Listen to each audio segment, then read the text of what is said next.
حرمت بك نعاسي يا مولة الرياض، وضحت بك لناسي وصرت نجمنا، صار نعيمي كاسي عيشي بلا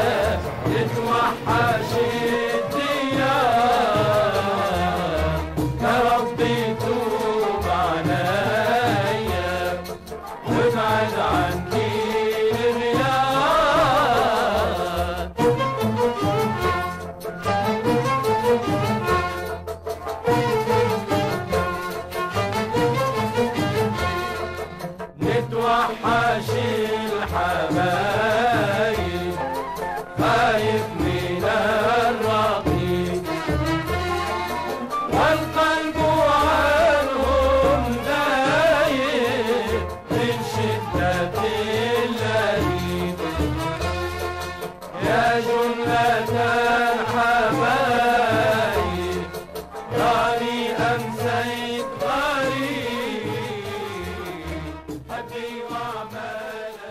شكرا إلى المشرفين على هذا اللقاء الذي أعتبره خطوة في اتجاه الحرية والكرامة التي ناضل من أجلها الكثيرون من أبناء تونس منذ أواصر القرن ال19 إلى اليوم، من ابن ضياف إلى يوسف الصديق ضيفنا العزيز، مرورا بالطبع بأعلام فكر التونسي والمصلحين خير الدين التونسي وعبد العزيز الثعالبي والطاهر الحداد وأبي القاسم الشابي وبرقيبة وبن يوسف والطاهر بن عاشور وتوفيق بكار وعبد المجيد الشرفي ومحمد الطالبي وهشام جعيد، والقائمة تطول،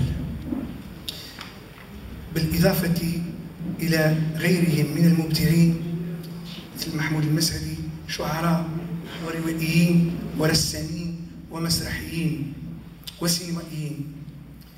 مرحبا بك يوسف، يوسف المفكر المناضل الحر العربي المسلم، يوسف مفكرا مسلما في الإسلام، أو كما يقول هو، والعبارة له حيرتني ترجمتها، يقول qui sont les barbares itinéraires d'un penseur d'islam sans majuscule.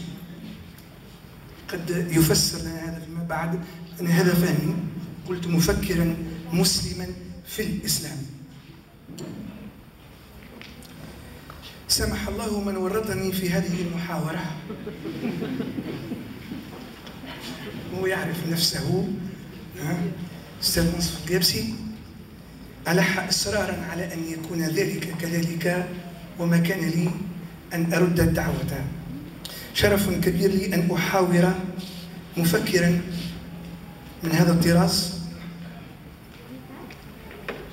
كانت الأخت تقدم مسيرته، نعم، لكن أنا لي أن أحاوره وأنا لم أقرأ من أعماله سوى النزر اليسير، أعني Le Coran, autre lecture, autre traduction.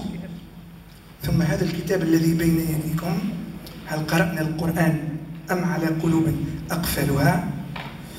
وهذا الكتيب الجميل جدا أجدد qui sont les barbares.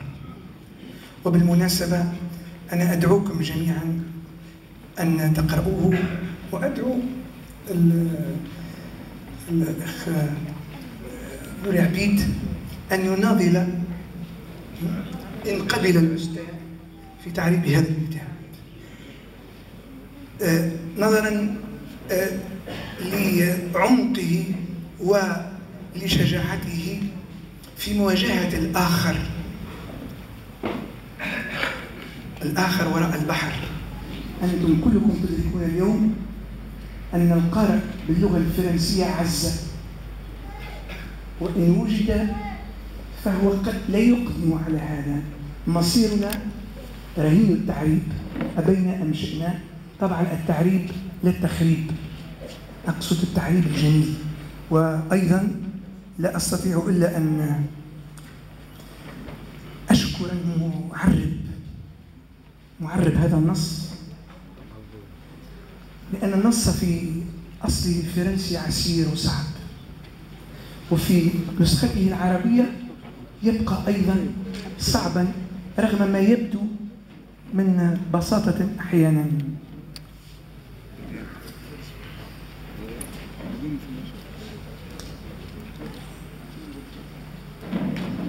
الآن أنتقل إلى الحديث عن الكتاب.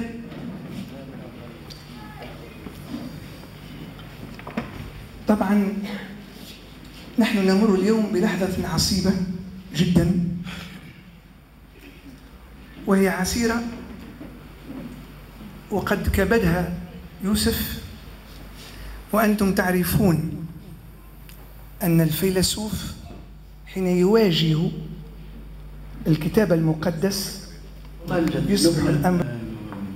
وقتي اللي قدمتني والتحليل الضافي والعميق واللي يدل على قراءة متأنية ودقيقة بتاع خويا حافظ وزميلي الكبير حافظ، اللي ما عنديش علاش معناها نبيعوا شيء معاه، لأنه عالم هو زاد كبير. شوف، أثار برشا مسائل، وانتم في مخكم اللي قراني شويه ولا اللي سمعني يثير برشا مشاكل. نحب نكون تأليفي، يعني سنتيتيك.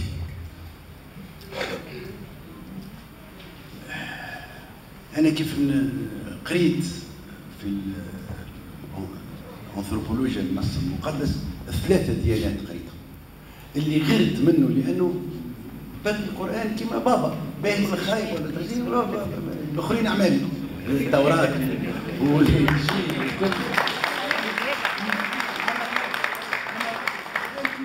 معناها كي راهم هما وصلوا في التوراه الى اعلى درجات انصهار الفلسفه بالنص الديني، في عملوا اكبر الفلاسفه المحدثين. نتصور اللي انسان فكر في المساله هذه من عام 67 فعلا، يوم نذكر حتى اليوم اللي بدات فيه التفكير في هالمساله هذه اللي خلاصتها الكتاب ولا عصارتها الكتاب.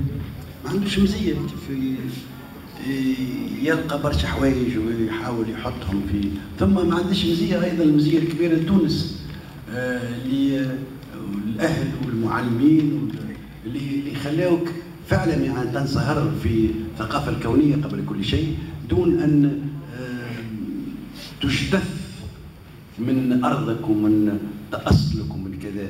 انا نحس روحي دائما ملي انا صغير، ونحس اكثر المثقفين الاصيلين في تونس كانهم الشجره المباركه التي اصلها ثابت وفرعها في السماء، فعلا يعني كالنخله ولا الزيتونه.